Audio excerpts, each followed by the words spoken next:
Hey everybody, Dr. G here. I'm a clinical and forensic psychologist as well as a body language expert, but today we're not going to be talking about body language. Today we're going to be doing a forensic analysis of emails sent by Jeffrey Epstein talking about President Trump. Before we get started with this, a couple of quick things. One, I wanted to make sure you know this is not a psychological evaluation of any kind. These are just my opinions. In addition to that, I do want to remind you to like and subscribe if you want to see more content just like this. All right, let's go. There was another recent document dump of 23,000 Epstein files. What we're going to be analyzing today are the three emails about President Trump that obviously are the ones that stand out. They're the ones everybody's talking about. I will be going through and seeing if there are other emails, other documents that are in fact relevant. But today we're just going to be talking about these three. We're going to be looking at these through a forensic lens. So hopefully it will help you better understand how something like this would be seen in court, how it would be looked at forensically. All right, let's just jump right in. The first email exchange we're going to look at is from April 2nd, 2011. It's between Jeffrey Epstein and Ghislaine Maxwell. We're going to read Jeffrey Epstein's statement first, then Ghislaine Maxwell's, then we're going to talk about it. Jeffrey Epstein states, "I want you to realize that that dog that hasn't barked is Trump. Blank spent hours at my house with him. He has never once been mentioned. Police chief, etc. I'm 75% there." Then Ghislaine Maxwell responds, "I have been thinking about that, ... Now, the first thing we need to do to be able to make some sense of this is to give it a bit of context. This is April 2nd, 2011. That's about 2 months after Virginia Giuffre had made accusations about Prince Andrew, and that was a big deal. So presumably, that's what this is about. We're having to make some assumptions here. We don't have confirmation that that's what this is about, but presumably, given the timeline, that's probably what this is. So the way that you have to look at this email exchange is the two of them trying to figure something out. They are puzzled. So that's what this exchange is. Jeffrey Epstein is confused about something. I'm going to explain some of the words that he uses that are a little bit strange, and we're going to talk about what this probably means. So he says, "I want you to realize that that dog that hasn't barked is Trump." Now, on the surface, you would think a barking dog means that he's not saying anything, that the dog that hasn't barked is Trump. You would think Trump would have said something. But if you're unfamiliar, that's not what that phrase means. The phrase is actually from Sherlock Holmes and it is basically implying that the absence of a reaction is meaningful. So the fact that there has not been a reaction around Trump is meaningful. That dog that hasn't barked is Trump. So not that Trump isn't saying anything, it's that Trump is not being talked about. Now, he's saying that that is meaningful because the victim, who potentially Virginia Giuffre, potentially somebody else, the victim spent hours at my house with him. So he's saying there's a connection here, but it's not being talked about. President Trump was there, but it's not being talked about. So I want you to think about it this way. Jeffrey Epstein is flummoxed as to why President Trump was never brought up. I guess he wasn't president at that point, but why was Trump not brought up? He's never once been mentioned. He spent hours with this victim, but he's never been talked about. Police chief, etc. I'm 75% there. So the I'm 75% there, obviously that implies that there is ambiguity. I have been thinking about that. Also implies that Maxwell, it feels like she's in the dark. Neither one of them, they've both been thinking about the fact that Trump has never been mentioned, but are trying to make sense of why that is. One key aspect of this email is there's something that they don't know. There's something that they don't understand. I'm 75% there. I've been thinking about that. They both are confused about why it is that Trump has not been mentioned in any report, that no one has mentioned him so far because, as he says, the victim spent hours at my house with him. So if you think about the purpose of this email, this is the two of them exchanging and discussing why is it that Trump hasn't been talked about. He met the victim. He's never been mentioned in police reports. He's never been talked about at all. Why is that?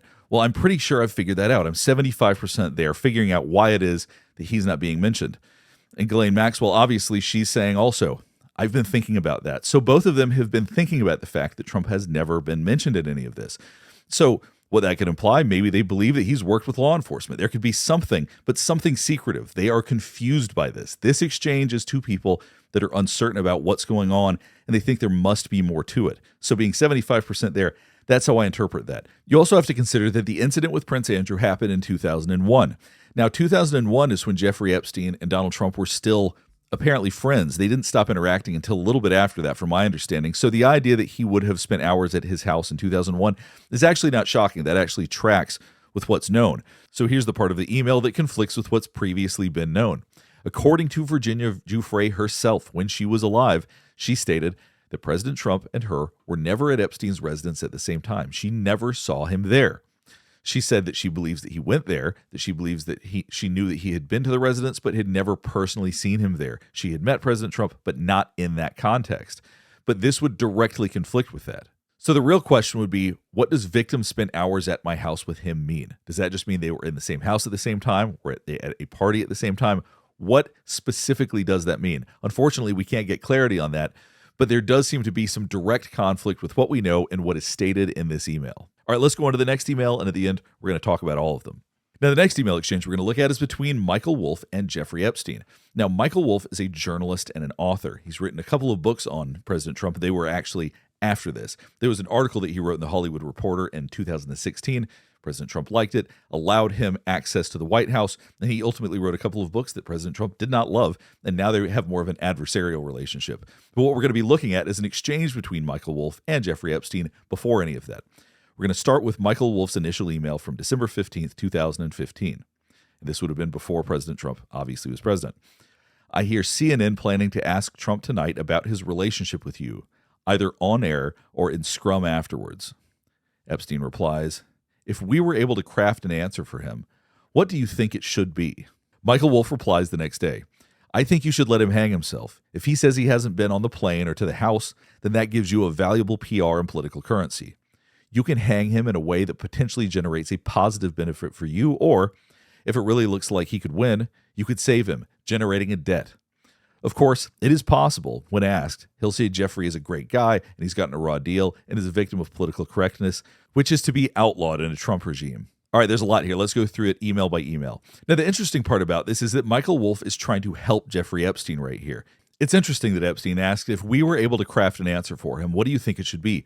This is someone who craves power and control. So Epstein trying to basically craft reality. I don't think that this is because he had a direct line to President Trump and was going to message him whatever they had come up with. It doesn't sound like that to me. To me, it sounds like this is the typical way that Epstein communicates. He thinks about things in fantastic ways. He is very grandiose. So when he's saying, if we were able to craft an answer for him, what do you think it should be? So what really shocks me is Michael Wolff's response to this. I think you should let him hang himself. If he says he hasn't been on the plane or the House, that gives you valuable PR and political currency. What stands out about this, what's so peculiar about this, is that it's almost like he's a fixer, like he's a political operative, helping him frame things in a way to weaponize the media. So basically, he's trying to help Jeffrey Epstein gain leverage in this situation. It's very peculiar, actually. Given that he's a journalist, to me, that's surprising that he would operate in that capacity. You can hang him in a way that potentially generates a positive benefit for you, or if it really looks like he could win, you could save him, generating a debt. Now, generating a debt, that is quite the phrase. This suggests that the public perception is a chessboard, basically. It's strategic. It's not about the truth. It's about how we can be strategic and what we can use. But see, when we look at this forensically, this is about manipulation. This is about somebody saying, here, use this in whatever way you can. Be strategic about this. The truth isn't what matters. What matters is the results you get. When you present something like that forensically, like if this was to be used in court, this would immediately impeach the ability of somebody to provide testimony that people would believe. They would go, well, this person's willing to lie. They're willing to manipulate. So what they have to say becomes less relevant. So in terms of what this provides above and beyond what we already know, we know that President Trump and Jeffrey Epstein were associates and friends at one point. So the idea that he's been on the plane or to the House, neither of those things would be shocking. What's more surprising is the fact that they were trying to leverage whatever knowledge they do have to generate some kind of debt there. This goes back to suggest that Jeffrey Epstein does, in fact, feel comfortable with blackmailing people, the idea of trying to gain leverage over people, the idea that he's going to use people and manipulate, this very Machiavellian or manipulative style of interacting with people. Not a surprise from somebody like Jeffrey Epstein, but it's interesting to see that laid out this way.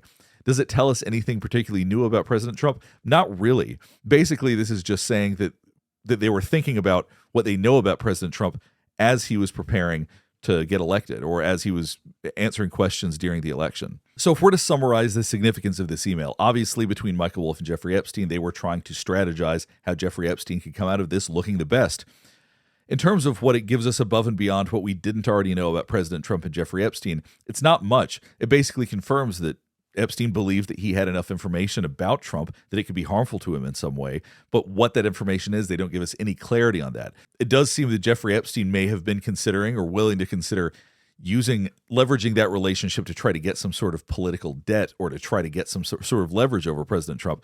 But it doesn't really give any indication of what President Trump did other than the fact that they had a relationship, which we already knew. Now let's look at the last email. This last email was sent by Jeffrey Epstein to Michael Wolff on January 31st, 2019. Victim, Mar-a-Lago. Redacted, Trump said he asked me to resign. Never remember. Ever. Of course he knew about the girls as he asked Ghislaine to stop. So there's some victim that was at Mar-a-Lago. We know that Virginia Giuffre, Trump himself has said that she was at Mar-a-Lago, that she worked at Mar-a-Lago. Now, the next part's fully redacted, so there's no way to know what that says. Trump said he asked me to resign, never remember, ever. So what this signals is that Epstein is saying there are aspects of things that are being claimed that are wrong. I was never a member, and he wants to have the power to say that. He may have claimed I was a member. That's not true. I never was. Of course he knew about the girls, as he asked Elaine to stop. This actually lines up with what President Trump has said. Let's watch this clip, and then we're going to talk more about this. Mar-a-Lago, you're saying that Jeffrey Epstein poached 2 of your staffers. Who were they? Yeah, I don't want to say 2, or I don't want to say any number. You're talking about many years ago. But yeah, he took people, and because he took people, I said, don't do it anymore. You know, they work for me. And he took, beyond that, he took some others. And once he did that, that was the end of him. I didn't like, when they steal people, I don't like it. Mr. President, Epstein has a certain reputation, obviously.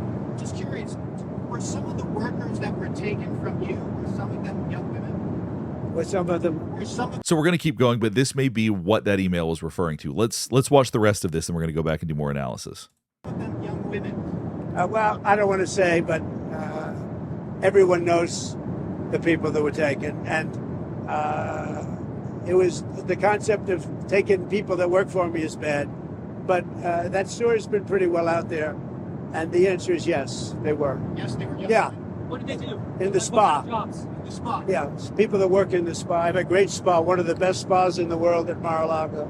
And people were taken out of the spa, hired by him.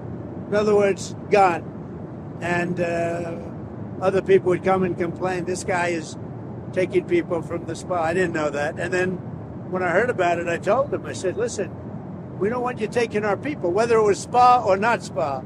I don't want them taking people.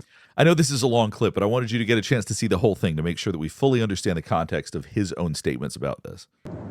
And he was fine. And then not too long after that, he did it again. And I said, out of here. Mr. President, did one of those stolen, persons, that include Virginia Giuffre? I don't know. I think she worked at the spa. I think so. I think that was one of the people. Yeah, he stole her. And by the way, she had no complaints about us, as you know. So when we look back at this email, when he's talking about Mar-a-Lago, he asked me to resign, never a member ever. Of course, he knew about the girls, as he asked Elaine to stop. That's pretty consistent with what President Trump said. Now, this may mean something else. Maybe there's a deeper meaning here. Maybe there's a hidden meaning here that's implying something more nefarious or something else above and beyond that. But as far as I can tell, the clip of President Trump speaking about this and this email seem to align pretty well. So what did we learn from all 3 of these emails when we look at them all together? Well, the first email showed some inconsistency with what we've previously known. It has been stated very clearly by Virginia Giuffre that she does not believe that President Trump was part of the same ring that Jeffrey Epstein was. She said that she'd never met him at Jeffrey Epstein's house, but this email seems to directly contradict that. Now, what it doesn't do is identify any new accusations. It doesn't state that President Trump did anything, but it does state that they were at the house together, which conflicts, as I said, with what we know. Now, the second email, frankly, told us a lot more about Epstein than it did Trump. It basically talked about the fact that they had a relationship and that he should somehow leverage that to gain something from it. But in essence, they don't talk about any sort of wrongdoings. That didn't really provide anything above and beyond what we already know. And the third email, out of context, sounds quite salacious. Of course, he knew about the girls as he asked Elaine to stop. That being said, there was footage of him talking about, at least alleging, that they were trying to steal his employees. And so was this a reference to that? Was there something else going on? Was there something in terms of knowing about the girls that was related to other things that Jeffrey Epstein was doing? In this context, it's hard to glean anything beyond potentially what President Trump already addressed. So it's hard to say whether or not this third email really provides anything above and beyond what we already know. What would be great would be to see the email that came before this one so we would know the context of the question asked about what he knew about the girls, whether or not it was related to things that Jeffrey Epstein did outside of Mar-a-Lago or whether or not it was related to employees. There's additional context we're going to need to really be able to make full sense of this, because as it stands, it could pretty easily be explained away as what President Trump already addressed on Air Force One. Now, what I'm also going to do is I'm going to go back and look at all of the other emails that people are not talking about now, because there could be some interesting information in there as well. There's still so much to review. So I do plan to do a follow-up video if there is material that is worth covering, or if there's anything else interesting that I find. If you have any other thoughts about this, or if there's anything else you'd like me to analyze, please let me know in the comments below. Last thing before we get finished up is I do want to remind you to like and subscribe if you want to see more content just like this. All right, thanks for watching.